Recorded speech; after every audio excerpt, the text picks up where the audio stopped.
Yun, madaliin lang natin 'to ano, kasi, ah, tawag nito, ah, may lakad din tayo. So, ito na mga amigo, mga amiga, maayong adlaw ninyong tanan diha 'no, sa Visayas ug Mindanao. Aha, ah, sa Katagalugan, magandang araw sa inyo. Tsaka hindi ko pa nailista yung mga bumati sa akin, yung mga nagbigay ng message dun sa mga nagdaang mga, ah, video ano. Pero hayaan niyo 'pag may oras tayo, babatiin ko rin kayo 'no. Maraming salamat sa inyong mga komento, mensahe, pagsang-ayon 'no. So, may panahon tayo diyan. Ang mahalaga lagi tayong nagbabantay sa mga nangyayari ano. So ito na 'no, ah, yung siga nating, mga lider na galing ng Davao 'no, ayan na uli. Nagpakitang gilas na naman ano, naglunsad ng unang rally nila 'no, indignation rally. Yung tipo bang, pagpoprotesta dahil dun sa kape pala tayo. Dahil dun sa impeachment ng kanilang, mahal na reyna 'no. Ah, Yun ba yung nag-iiyak-iyak doon sa TikTok? Iba pala yun 'no, yung asawa ba ni Datu Adlaw yun. Yung patalastas lang yan mga amigo, amiga 'no. Pero ito, yung siga ng Davao 'no, alam niyo naman yun kung sino 'no, yung untouchable, yung hindi mo puwedeng kontrahin. So ayan 'no, sa galit nila, ah, naglunsad na sila ng, rally 'no. So siyempre ipakita natin kung sino yung kanilang pinagrallyhan. Ito yun, ayan, 'no. Yung siga ng Davao siyempre si Sara yun 'no. Ang mga masasabi ko, sa opinyon ko yan, talagang tingin ko sa kanya is napakasiga ano. Ah, Makailang ulit niyang binastos yung Quadcom, 'di ba? Ayaw dumalo, ah, makailang beses pati yung mga tauhan, binabawalang pumunta. Nung magkagipitan, dumalo din bandang huli, pero gano'n pa rin, hindi nag-o-oath 'no, hindi nagtataas ng, saan ba yung kamera ko? Hindi nagtataas ng kamay habang, ah, nandun siya. So, talagang, siga 'no. Nakakahiya kasi dapat meron kang tinatawag na, pagkilala o meron kang respeto sa sangay din ng gobyerno. Kongreso man 'yan, Senado man 'yan, kasi ikaw ay, nasa executive 'no, President, Vice President, tapos yung mga secretaries, mga undersecretaries na itinalaga ng, executive officer na si BBM, yung presidente. So, anyari, mga kaigsuonan, ang atong kabisaya, ang atong, kababayan diya sa Mindanao, mukhang nasobrahan 'no. Ayaw man ninyong aminin, aminin man ninyo't sa hindi 'no, talagang, may problema 'no, may problema tayo.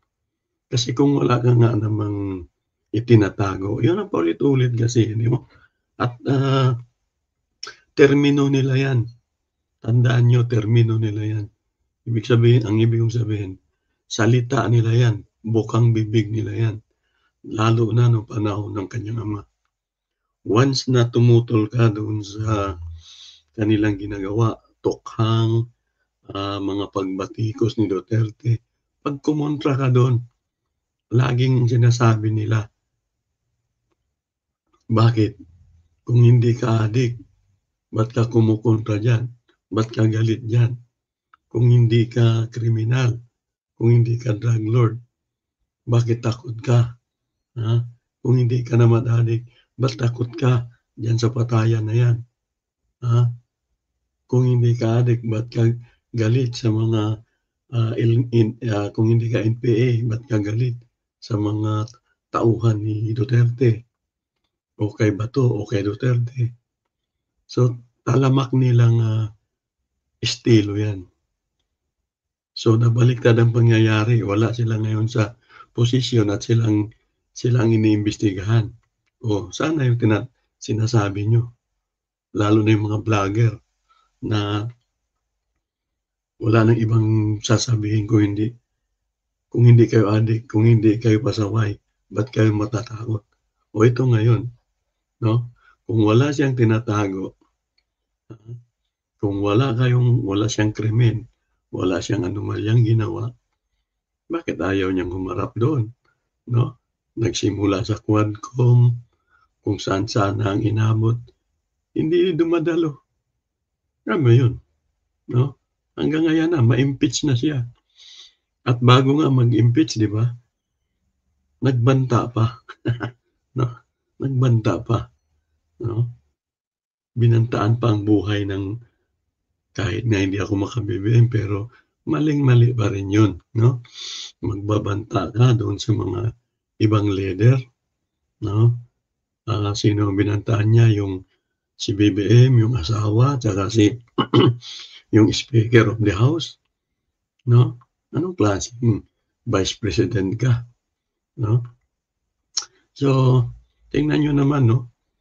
Ako, opinyon ko nga dito, parang, sa mga galawan niya, sa mga kinikilos niya, at sa mga lumalabas sa bibig niya, parang may mental illness talaga siya, 'no?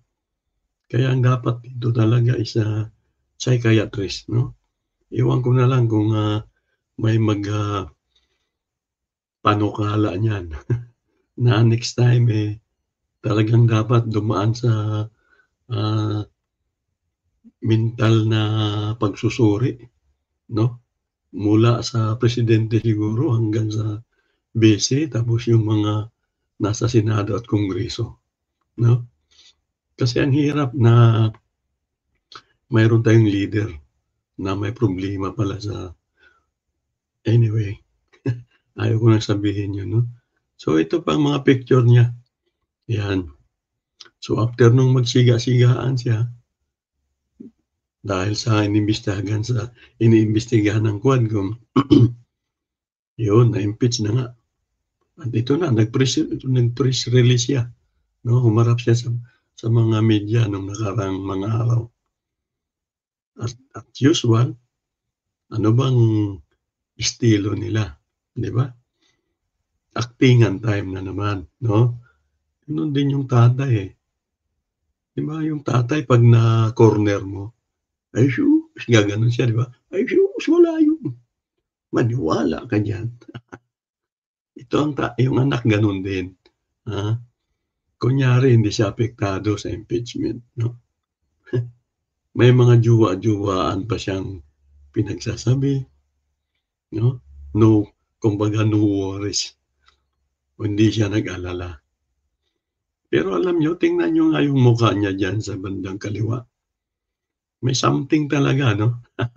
Para sa akin ano, opinyon ko diyan 'pag mga ganiyang ano, ah, parang yung mata, hindi mapalagay, 'no? Mayroong mga patingin na parang di mo malaman kung pailalim, paibabaw o ano, nakakatuwa ano. Hindi, sabagay hindi ako psychiatrist pero malakas ang pakiramdam ko sa mga ganyan.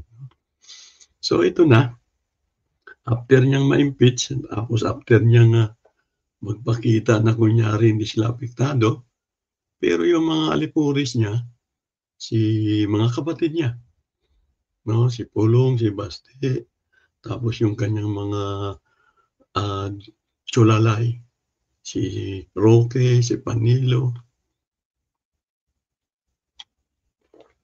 kape tayo, ay, puro pagbabanta na naman,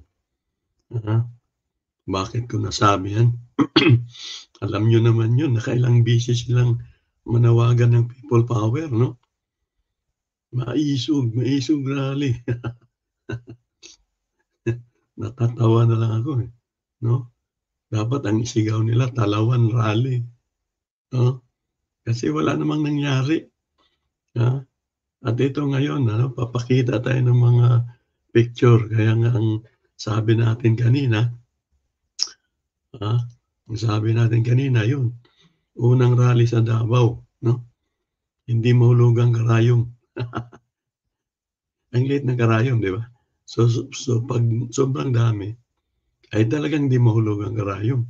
Sasabit yun sa mga pag, balikat sa balikat ang tao, 'no? Ah, ano bang tawag niyan? Siksik, kung siksik liglic. Pero ang problema, kasabihan lang 'yan. Hindi mahulugang karayom pero puwede ang inodoro, 10 inodoro, puwedeng-puwede, kasyang-kasya. Bakit? Tingnan niyo,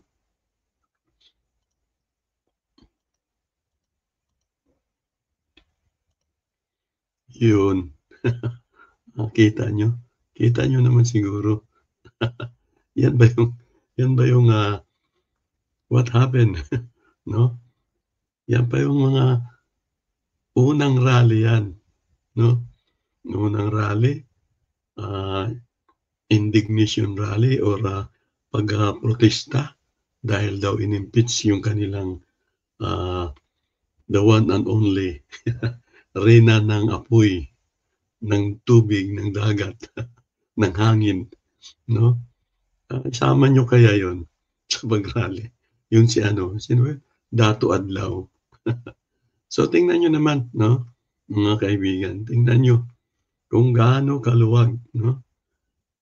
Sa pagsimula ganyan hanggang sa may mga nagsalita na, ayan, 'no, may nagsasalita na, dumating na yung kanilang mga lider-lideran, ayan pa rin kung gaano sila karami nung magsimula hanggang sa magsindi ng mga kandila, 'no, gano'n pa rin. Kaya ang unang tanong natin, sa Davao 'yan, 'no? Sa Davao 'yan, ano bang nangyari? Ah, parang, kana mayong giingon nga murag ning abot ang panahon nga daghanay nakamata, 'no? Daghanay na, ah, siya tawag ini, daghanay nakahalata, ay hindi ba, nakamatngon, 'no? Daghanay nakamatngon nga murag, binuang na nida, ha? Binuang na nida. Imong ikuyugan, imong ilabanan ang, naay questionableng, pagwaldas ng pera, imong dapigan, makipagpatayan ka sa mga taong may mga questionableng, habang sila nakaupo, may mga questionableng panghitabo, mo na hunahunahon sa mga tao, 'no? Bisan 'pag bilyonaryo kayo, bisan 'pag ang dami niyong naitago, 'no? Kumo ang tao ngayon ay nagdududa na sa inyo, yan ang maging resulta. Ah, may doubt na, ah, Davao na Davao yan.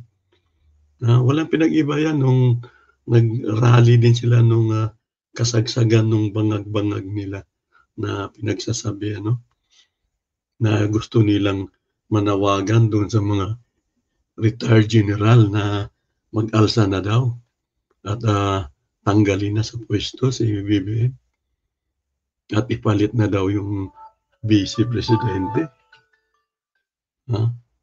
So, wala akong pakialam, sa totoo lang mga kababayan, 'no? Wala akong pakialam kung mapalitan niyan si BBM, pero pansamantala dahil una, wala akong pakialam kasi hindi ko rin naman niya na kumbaga binoto, 'no? So, matanggal man 'yan, 'no, pero kung sila din lang ang, papalit, mukhang mukhang, ang isang, tawag nito, ang isang may krimen o ang isang palpak ay papalitan din ng may krimen din at palpak. Anong mangyayari sa bansa natin, 'no? So, tuloy natin, tingnan natin kung meron pa. Wala na pala, 'no? Yan pa rin, yun pa rin sila. Siguro ito ano, papakita ko sa inyo, 'yan.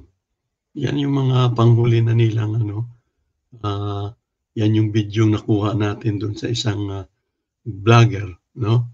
Nasa kanya kung kung pag-initan niya yung nakuha nating, video, 'no? Pero yan na rin yun, 'no? Hanggang sa halos matapos na lang, 'no? Hindi na dumami at yan na yun, medyo gusto nang umuwi kasi tapos na yung kanilang pagsisindi ng kandila at yung pagdadasal-dasal di umano nila, 'no? Tapos na. Kaya I don't know, 'no? Sana ba yung maisog, sana ba yung people power ninyo, ah, tumututol kayo sa impeachment.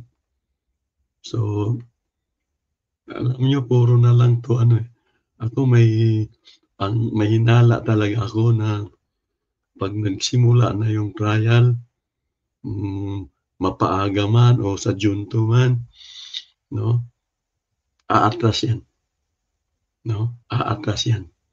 Sa paniniwala niya, ang ibig kong sabihin, magre-resign 'yan dahil sa paniniwala niya na kung magre-resign siya, matigil na yung impeachment at darating ang mga panahon, puwede siyang tumakbo ulit. Tandaan niyo gano'n ang nangyari kay Erap dahil sa hindi natuloy, hindi nagkaroon ng conviction o desisyon yung impeachment trial noon, nag-resign siya at pinagbigyan na lang siya, tinigil yung ah, hatol, 'di ba, naalala niyo? Nagkaroon siya ng, pagkakataong tumakbo na naman bilang presidente. Yun nga lang natalo, 'no? So, yun ang sinasabi ko na dapat magkaroon ng hatol, 'di ba? Tapusin yung ano, tapusin yung ayun, naputol tayo saglit ano, pero, yun na nga mga kababayan ano, ah, yun talaga ang, isa sa masasabi natin, 'no?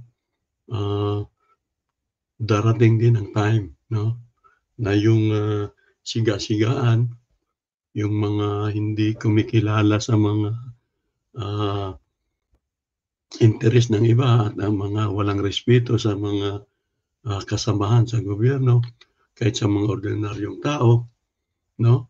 Kaya magkakaroon din ng, katapusan yung kanilang, tinatawag nitong pang-aabuso, 'no?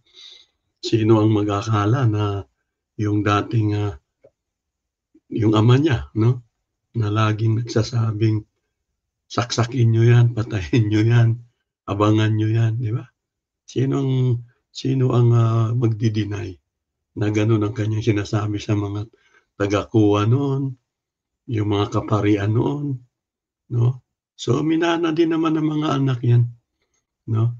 Minana din nila 'yan, yung pagiging, abusado. At kahit anong gawin nilang, sinasabing malinis sila, ito yung kinakaharap kasi nila. Ito yung realidad, 'no? Oo, may mga kaso sila ngayon. So, for the meantime, gano'n na lang muna ano, mga kaigsunan, mga kababayan, ang inyong, kabisaya, ang inyong, si Carlo Critico ay, mamaalam muna at, hayaan niyo bukas makalawa o mamaya basta't mayroong bagong, tawag nito, may bagong issue, maglalabas tayo ng, video.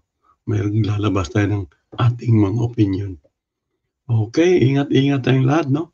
Amping kung sa mga Bisaya pa, amping mo. 'no? Salamat.